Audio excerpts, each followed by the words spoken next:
All right, in the comments section, this person says, I'd like to put the concept of tangents to you. I was watching a painting show on PBS, and the artist pointed out something that didn't look right to me.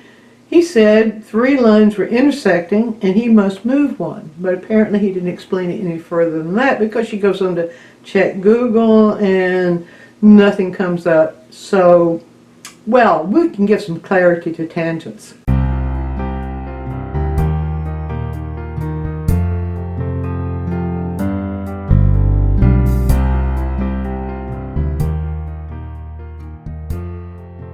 We use the word tangent to refer to 2 shapes that are arranged in such a way that they feel uncomfortable in the way that they're arranged, either on the edge of a canvas or your painting surface or drawing surface, or the way they're situated in relationship to each other. Now, I have some examples here. Here's a good example right here. And sometimes we artists, when we're working from a reference, we won't notice these kind of things, because we become so fascinated with the image itself. But we need to pay attention to these things because they can be terribly disturbing. So look here, we might call this one the cat with the long ear. You can see how the shape of light behind the cat's ear just extends right up through it. So in this case, even the photographer could have shifted to the right or to the left. Perhaps it would have been better to put this over here, so that that cat's ear, the line of that cat's ear, doesn't pick up with this shape and become a part of it, or a feeling of part of it. So, and now here's another one that's sort of typical of something you might see, where you might call that the 2-headed duck, where this duck is aligned with this one in such a way that makes it appear it has 2 heads going in 2 directions. So that could have been corrected by the photographer being moving to one side or another, so that you get a clear definition of overlap of those 2 ducks. Now, a couple of others. Let's just get this right here. Now, this one you might call the six-legged cow, or calf as it would be, where the calf behind this one, or whatever, is aligned in such a way that it looks like this one has 6 legs. That can happen without even noticing it. Photographer could have moved the one direction or another and picked up information that would show that we have 2 there.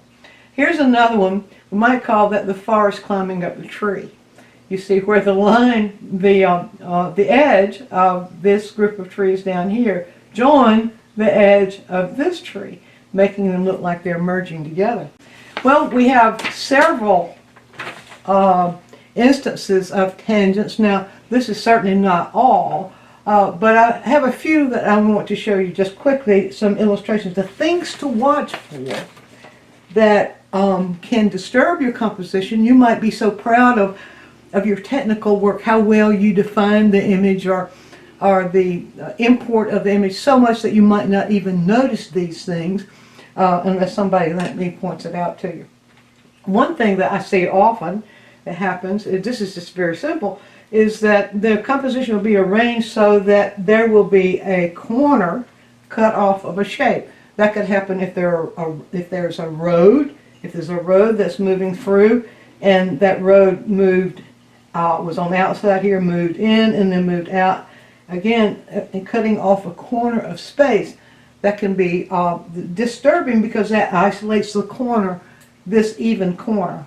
Now, oddly, an uneven corner is a way to solve that, where if there's such a thing happening, road, river, something that has an edge that moves like that, where you make the space uneven and it begins to work. But by having the division of that space equal on both sides, it isolates that corner from the rest of the composition. So that's one. You might call that the closed off corner. Another one is where on the edge a shape gets halved. So we've seen that, I've seen a lot of times, especially where there will be a part of a shape, say a face for example, or anything, part of a shape on the inside of the canvas or the surface, and then the rest is on the outside. We don't see it. That works fine if you place it so that it's unequally divided, but if you place it so that it's equally divided, for example, if you had a round shape like that, and we get the feeling that it's cut in half here, that would be we might call it a halved shape. Watch out for that, because that can be very disturbing, and that can also cause it to isolate off against the edge, isolate off from the rest of the composition. Another way that shapes and edges get thrown off or are given in such a way that they're misinterpreted is when a shape actually touches the edge. It makes it feel like that it's grown to the edge of the canvas. So if we had, say, a ball, for example, like that, and if it comes around, so well, they didn't do that very well, but anyway, comes around so that the edge, let's do this a different way, like this. So it feels that the edge of this shape is touching the edge of the canvas. It merges them uncomfortably. That's what Helen Van Wyck used to call kissing, edges kissing, which is never a good idea. And add to that, another way the edges can kiss, and I see this an awful lot, it makes me cringe every time I see it, is if you have two shapes anywhere on the canvas that are touching. So if I had a shape right here, a shape right there, and they're touching, that creates an uncomfortable feeling of their being grown together. It's better to have one in front of the other. So that would be another place that Helen Van Wyck would call kissing. You might call it a fused image, where the two shapes seem to be fused together. So those are some ways that that tangents can be formed when we're not paying attention to how we treat shapes in relation to their edges or shapes in relation to each other. Now there's another one that we might call a hidden edge, and I'm just going to do a sort of a cartoonish version of a building here that I'll use for several of these. So we'll just kind of do something like this, and let's put just a sort of a typical little, we used to call those kinds of buildings one-room schoolhouse types. Okay, now several things can happen if you have shapes that have vertical lines in them. One is if you had a tree over here, and if you place that tree so that it's in front, like this, tree trunk, if you place that tree trunk so that it's in front of that edge, just put this stuff away, it creates a discomfort. A tree should be either placed, or any kind of vertical, in front of another vertical, or even in a shape, the horizontal shape that is moving in this direction, like that. We should be able to see follow through on this side. So if we felt just a little bit of this building over there, you see how much better that feels. So we might call that the hidden edge, which can often cause a real discomfort within a painting or a drawing. And another thing that I see too many times, say if you have a building or something that has an apex to it, that apex, we might have something behind it that has an apex, for one thing. So suppose we had a mountain range behind there, and the apex of the mountain range gets lined up with the apex of the building. It creates a sense of discomfort. So that either the photographer or the painter, if you're painting in plein air, look for that kind of thing. Move yourself just a little bit to the right or to the left, and that will correct it, because we want one apex to be shifted to one side or the other of the other one, so we need to be careful about that. Something else that can happen with things that are in the background, say another mountain, we'll go back, stay with the mountain range thing. Another thing that can happen, if a mountain is behind a building and you have horizontal or diagonal lines, if in your painting or even in your photograph, if that mountain range happens to pick up on the edge of this one, sort of like that, you can see how discomforting that feels. And we might call that one a stolen edge, where one image steals the edge of another. So the better way to correct that, either put the mountain range, you can come down, shift yourself down just a little bit, or up just a little bit, so that it throws the mountain range either behind the building, like that, or in front of the, behind the, I should have said, put the building in front of the mountain range, or let the mountain range go behind the building, something like that. And let's just take this away. You see how much better that feels. Let's do, getting a little bit garbaged here. Just put that there so we can show that roof behind the, now here we go. Mountain range, it could do something like this. As long as it goes behind the building, as long as the lines of the range go behind either bottom or above, but never joining the actual line of the building. Another thing I see too many times is what I call antlers. Now this one is a difficult one to solve. We see it sometimes.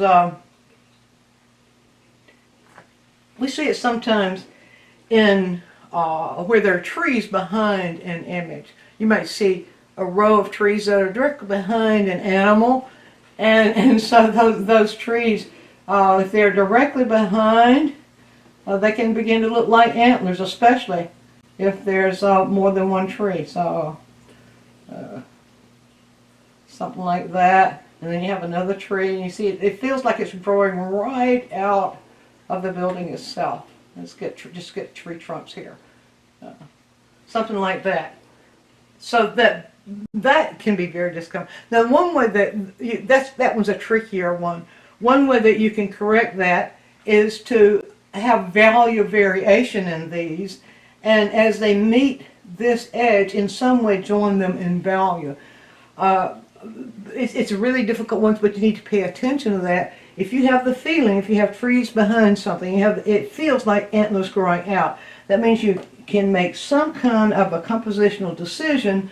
Usually there'll be a light source doing something, so you might be able to do a lost edge here, where you have the light of the building moving into the light of the tree, something like that. Or you might be able to just change the value of those trees and have them maybe a little bit lighter than the image in front of it. It all depends on where the light source is, but that's something to pay attention to and experiment with finding ways to solve that one. So we might call that antlers. Now another thing, another kind of tangent is one I call a skimmed edge, and it's very similar to the apex. On that one, let's just take this away now. I think I'm done with the building.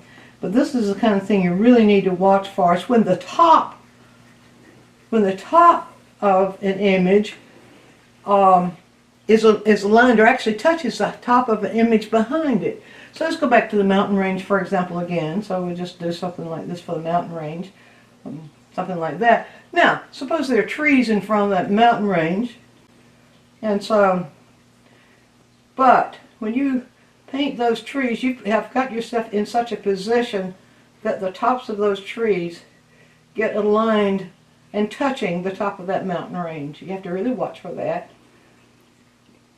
And that's just one.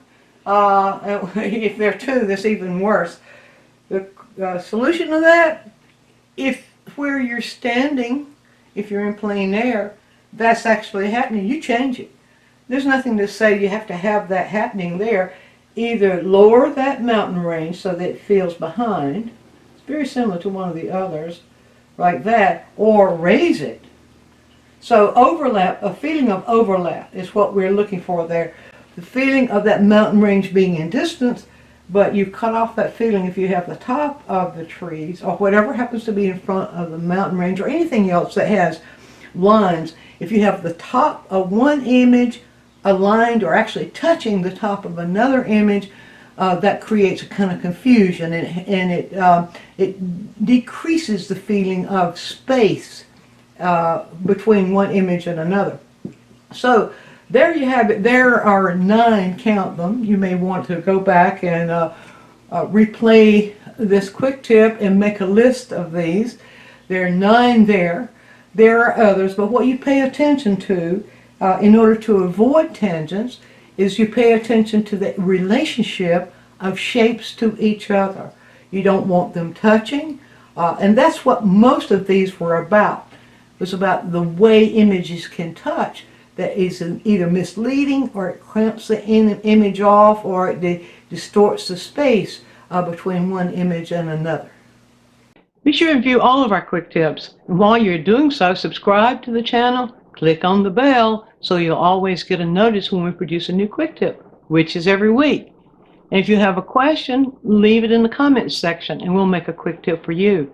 Also, take a trip over to DianneMize.com where I have full-length lessons, downloads, DVDs, lots of other stuff there, some free stuff for you. And while you're there, you can subscribe to the newsletter, and that way you'll always be informed every time we do something new.